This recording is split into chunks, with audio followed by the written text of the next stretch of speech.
Okay, back for part 2 here. I had my little helper here wake up, so hopefully he's cooperative hanging out here, but a recap of the electrical system here. I did do the marine paneltronics, AC circuit breakers. I did regular household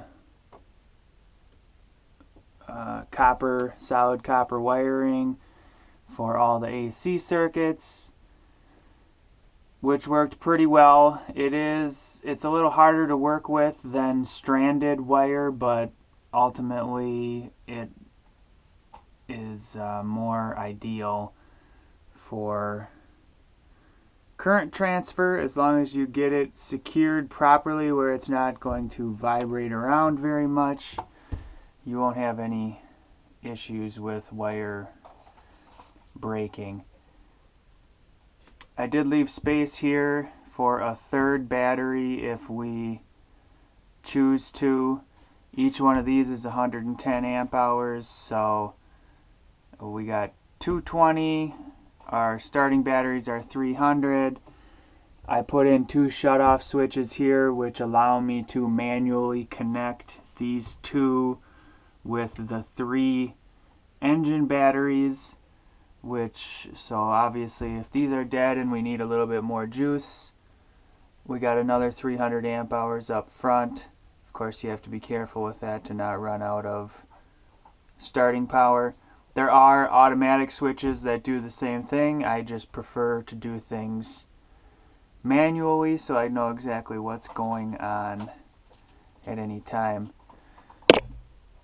Ground wires here to the bus chassis and then each box.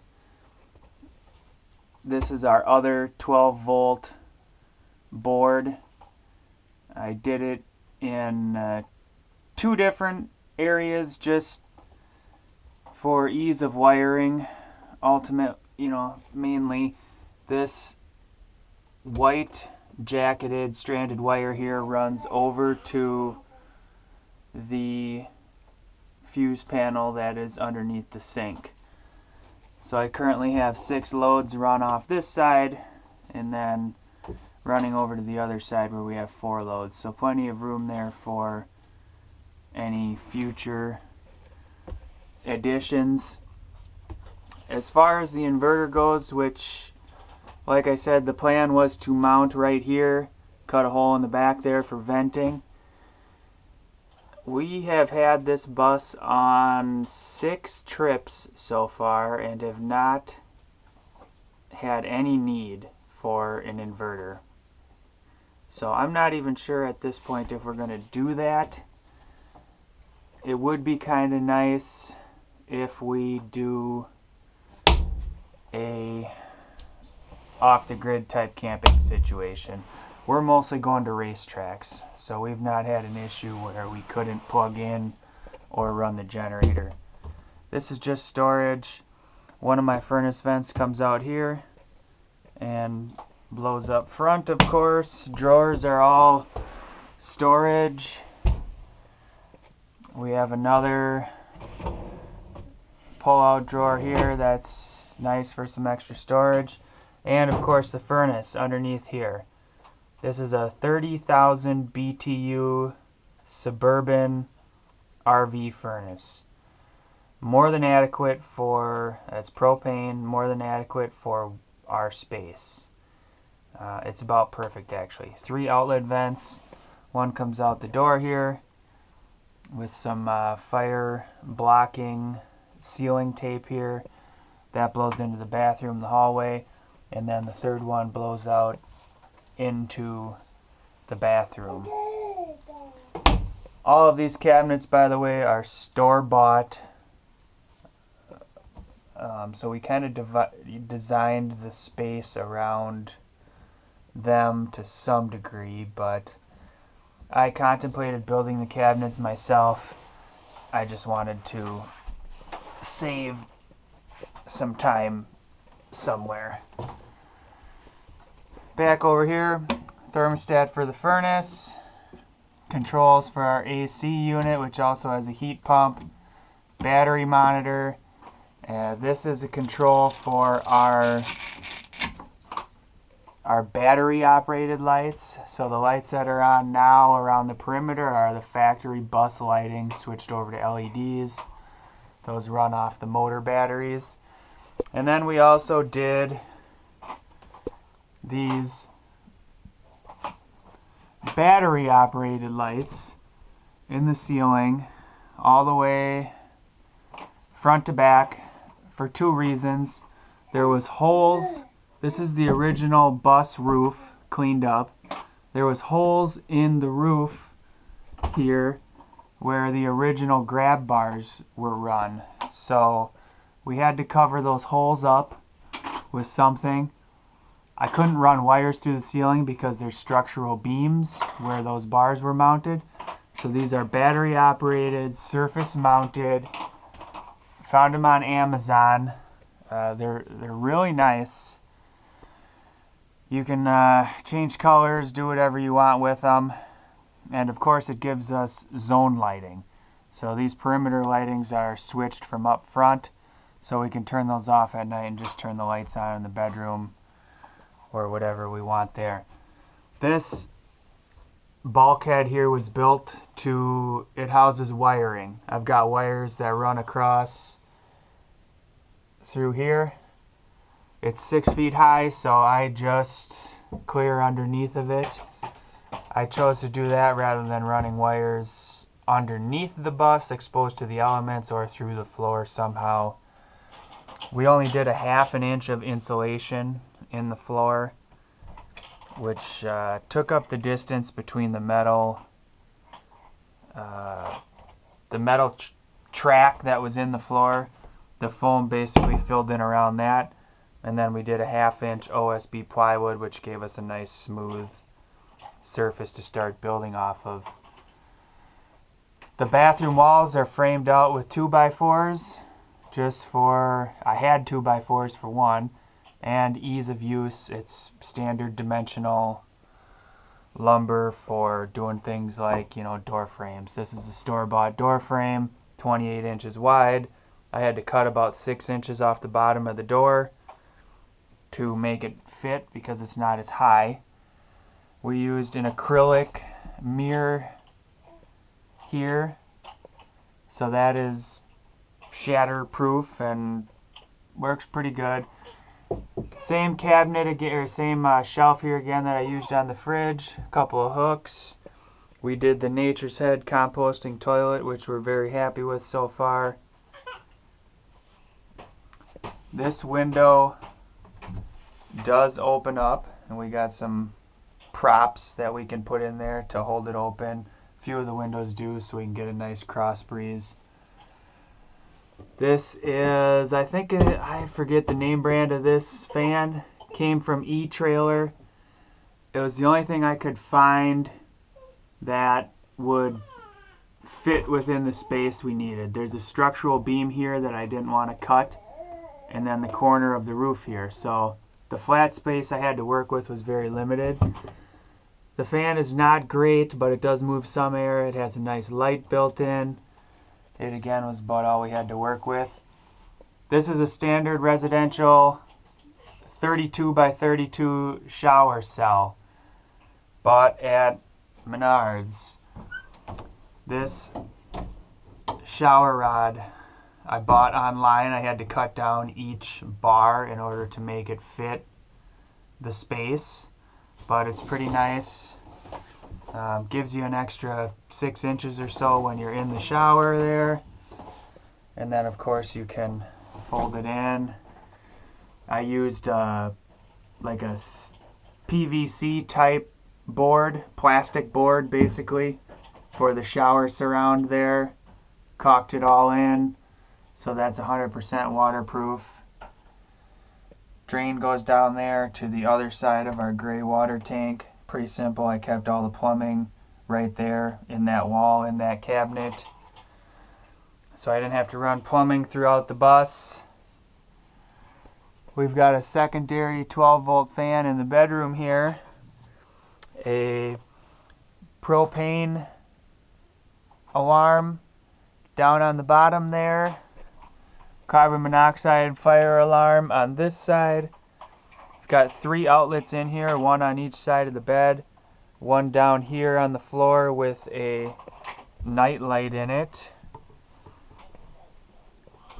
This around the bed is all storage.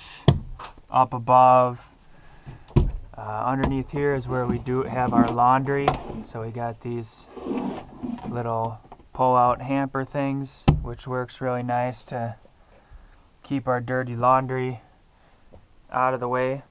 This is a queen short mattress, so it's 4 or 6 inches shorter than a regular queen, which again, I'm 6 feet tall, so it works just about perfect for that. Some storage up here. The surround pieces, again, I did made out of the same PVC material that went around the shower. Very easy to work with. You can file it to get the exact sizing that you want. So shiplap again on the inside of the bedroom wall here. We got room on the floor here for bags. If we got stuff we want to hang, we just can put it on these hooks right here on either side of the bed. Our AC unit came from Rec Pro. It's a nice unit, 15,000 BTU. It also has a heat pump. It will, if you start out right away in the morning when it's cool, it will keep the whole bus cool on a 90-degree day. If it's already 90 or 100 degrees in the bus and you turn that on, it has a hard time cooling things down. So we're pretty happy with that. The heat pump is a nice backup. The furnace works much better. That can heat it up in here by 30 or 40 degrees within 10 or 15 minutes, and it maintains heat really well. We did not do any additional insulation in the walls, being that we're not living in here. It retains heat okay. The walls are air gapped. They're about 1.5 inches thick and have honeycomb material in between. So that works out alright. The floor, again, like I said, has a 1/2 inch of foam insulation and feels pretty comfortable most of the time. Underneath here is our dog cave, or where Arthur's bed is going to be in the future. Possibly. And storage in the back. So got room here for stuff that we don't use very often. Repurposed some of the mounting strips there in case there's something in here that needs to get strapped for some reason. I was going to do the hardware that would allow the bed to lift up, but with wanting the front half here to be open, not storage, the logistics of it just didn't work out with the bed being at a 45-degree angle here. It would have been too hard to try to reach in and access the back, so we just did the door in there. It's not a big deal to crawl through. So overall, we think plenty of storage for us. The heating and air conditioning is pretty good. It's even better with that curtain up front that allows us to block out all of the sun and lessen the volume a little bit. We have, of course, we haven't purchased the inverter yet, but altogether we have got the bus was about 8,500 with purchase and repairs, and then we put about another 14,000 into materials and products. This was done pretty much at the height of the COVID increases, so just the flooring alone for 5 sheets or 6 sheets of OSB cost $450. So definitely done at a different time. You could probably shave 25% off of that, but we're in the, so we've got 23,000 invested total. If we get the inverter, that's another $1,400. Outside of that, there's not really anything major left to do. I did this blackout film on some of the windows that we didn't want open, which was pretty easy to work with. It was hard to get real clean edges, but pretty good.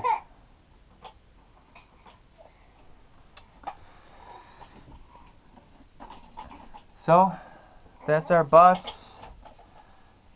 I tried to go into a fair amount of detail. Maybe it answers some questions for some people. If you have further questions, feel free to add them in the comments and I'll try to respond. I don't think I showed this little extra storage up front here. That's kind of our mechanical storage area.